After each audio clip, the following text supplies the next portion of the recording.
Hello, I am Kamran Nasirli from Azer Freedom TV. Today we are speaking with Mr. Christophe Lacoura, a Belgian member of peace and the author of the report of the silencing of critical voices in Azerbaijan. Mr. Lacoura, thank you for your time today. We appreciate your work and your attention to human rights, democracy, and freedom of speech in Azerbaijan. Welcome to our interview. Our first question is, if the same number of independent journalists were jailed in European country, would European institutions react more strongly? Why are there double standards in the case of Azerbaijan? C'est la question qui est abordée dans ce rapport, c'est qu'effectivement, aujourd'hui, et je l'ai dit dans mon intervention, c'est qu'on est face à un État totalitaire, un régime totalitaire, une dictature du président Aliyev qui enferme et qui réduit au silence toutes les voix qui s'opposent à lui, en ce compris les journalistes indépendants. Et malheureusement, au niveau de la communauté internationale et européenne, en dehors de l'Assemblée parlementaire du Conseil de l'Europe, on entend peu réagir parce qu'il y a une volonté de maintenir certaines relations avec l'Azerbaïdjan pour pouvoir se fournir en gaz. Et c'est aussi, avec mon rapport, quelque chose que j'entends dénoncer parce que nous sommes ici dans une organisation des droits de l'homme, on ne fait pas de commerce, on ne fait pas de guerre. On n'est pas une union économique et monétaire ici, ce sont les droits humains. L'Azerbaïdjan est membre de l'Assemblée parlementaire du Conseil de l'Europe et du Conseil de l'Europe. Il doit donc respecter les règles qu'il a librement consenties lorsqu'il est venu.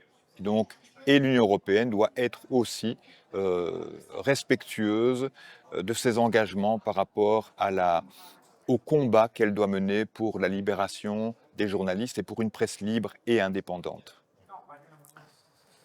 My next question is, after the discussions on 24 June, should European institutions take real action and impose sanctions on Ilham Aliyev, his inner circle, member of parliament, judge, police chiefs, and other officials, or will they only make more statements?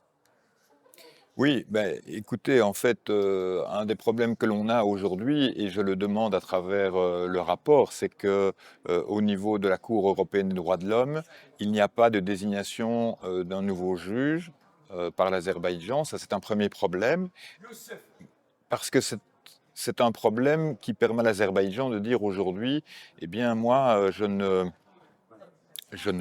respecte pas les décisions de la Cour européenne des droits de l'homme.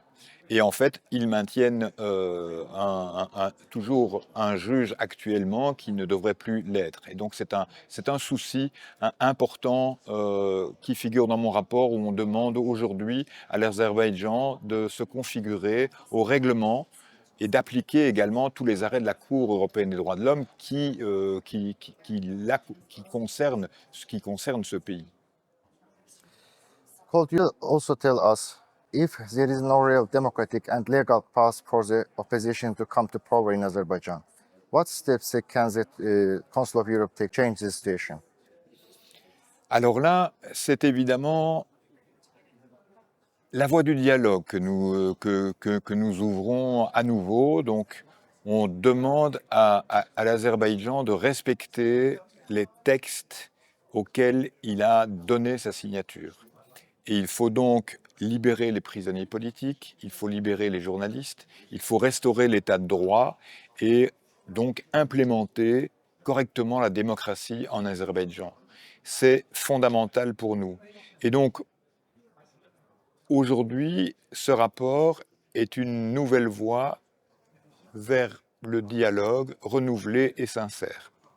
Nous faisons une proposition. L'Azerbaïdjan doit la saisir. Parce que je pense que s'il n'y a pas d'ouverture qui est faite dans ce sens, il y aura peut-être un jour des sanctions qui devront être prises.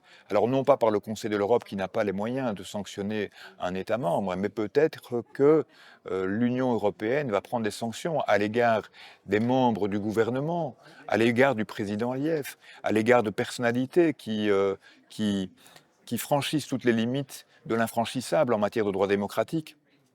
Et donc moi, à côté de mon rapport, je pense que les parlementaires dans chaque pays, lorsqu'ils retournent dans leurs parlements nationaux, ils doivent dialoguer avec leur gouvernement pour que leur gouvernement puisse appeler l'Union européenne et à travailler avec l'Union européenne dans ce sens, à prendre toutes les mesures pour faire revenir l'Azerbaïdjan dans le champ d'un régime démocratique qui respecte sa population, qui respecte les journalistes, qui respecte la liberté d'expression, la liberté tout court. Vous avez beaucoup de gaz, c'est intéressant pour les Européens, mais ce serait très intéressant que les fruits du gaz, tous les profits générés par le gaz servent votre population. Vous avez, ce gouvernement a les moyens de vous donner une vie prospère et une vie démocratique. Il doit le faire. Thank you. In this context, until now, Azerbaijan representation in peace has mostly served family interests rather than the interests of the people. Considering the current situation, when will peace consider granting representation of the people of Azerbaijan, similar to the Russian opposition example? C'est une piste que nous pourrions étudier, effectivement. En fait, on a permis à l'opposition russe de venir travailler avec nous. On a proposé également au Bélarus, à l'opposition bélarusse, de venir avec nous. On a proposé également à l'opposition géorgienne de venir siéger ici, de travailler dans les groupes politiques, d'assister à nos débats.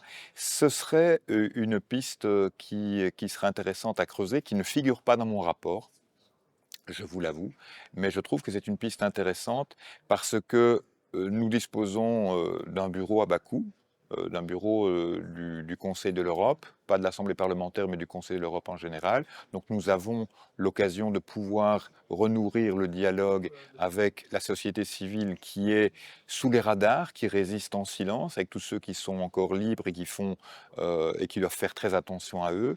Mais ce serait bien effectivement que les membres de l'opposition qui sont en exil puissent venir travailler avec nous au sein de l'Assemblée parlementaire du Conseil de l'Europe et du Conseil de l'Europe. Je trouve que cette remarque est tout à fait juste.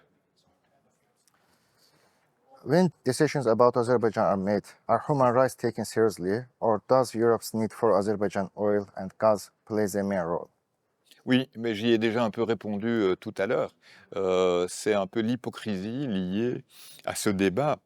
Et on l'a entendu d'ailleurs dans le contexte du débat d'aujourd'hui à l'Assemblée parlementaire, puisque le représentant des eurosceptiques et des conservateurs, essentiellement l'extrême droite en fait, le far right, M. Goncharenko de l'Ukraine a utilisé l'argument en disant que pour eux c'était important de garder l'Azerbaïdjan au sein du Conseil de l'Europe, que ce n'était pas le bon moment de produire ce rapport parce que il y avait des impacts économiques importants, le pétrole et le gaz.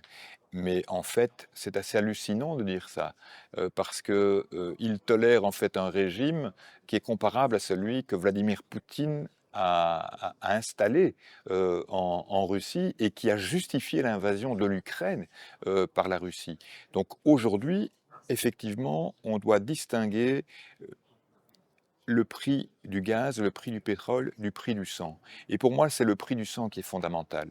Alors je sais que pour la croissance économique de l'Europe, je sais que pour alimenter nos entreprises, pour donner également à nos concitoyens la possibilité d'utiliser des carburants à bas prix et du gaz à prix correct, on a besoin des ressources de l'Azerbaïdjan. Mais ce n'est pas une justification pour tout faire, pour tout laisser faire.